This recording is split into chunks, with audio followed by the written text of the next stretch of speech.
ایک جوان تھا، مسجد میں آیا، لوگوں سے کہنے لگا روٹی کھلاؤ۔ کسی نے توجہ نہ کی۔ اس نے کہا میں رب رب بتانے والا ہوں، میری طرف دیکھو تو صحیح۔ کسی شخص نے خیال ہی نہ کیا۔ پھر اس نے کہا یار تھوڑا سوچو۔ نمازیوں سے کہا، اہل علاقہ سے کہا، انہوں نے کہا تیری طرح کے بڑے درویش دیکھیں۔ مسجد کے محراب میں وہ رب کریم کا بندہ انتقال کر گیا۔ جب فوت ہو گیا نا، لوگوں کا مزاج ہے، بیمار کو دوائی نہیں دیتے، جنازے پہ وقت پہ پہنچ جاتے۔ جب کوئی گر رہا ہوتا ہے تو سہارا کوئی نہیں دیتا، جب کوئی گر جاتا ہے، ٹانگ ٹوٹ جاتی ہے تو تیمارداری کو زمانہ پہنچ جاتا ہے۔ وہ بزرگ، وہ نوجوان اللہ کا نیک بندہ مسجد کے محراب میں فوت ہو گیا۔ حضرت فضیل ابن عیاض کہتے ہیں امام صاحب نے اعلان کیا چندہ دو، کوئی لاوارث فوت ہو گیا، کفن دینا۔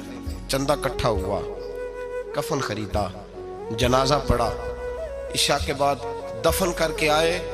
فجر کی نماز کے لیے جب امام اور مؤذن مسجد میں آئے تو چیخیں مارنے لگے، تڑپنے لگے، دور دور تک آوازیں پھیل گئی، دنیا دوڑی آئی۔ کیا ہوا؟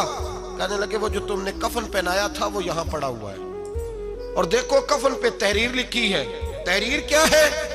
عرش کے مالک نے فرمایا میرے دوست نے روٹی مانگی، تم نے دی نہیں۔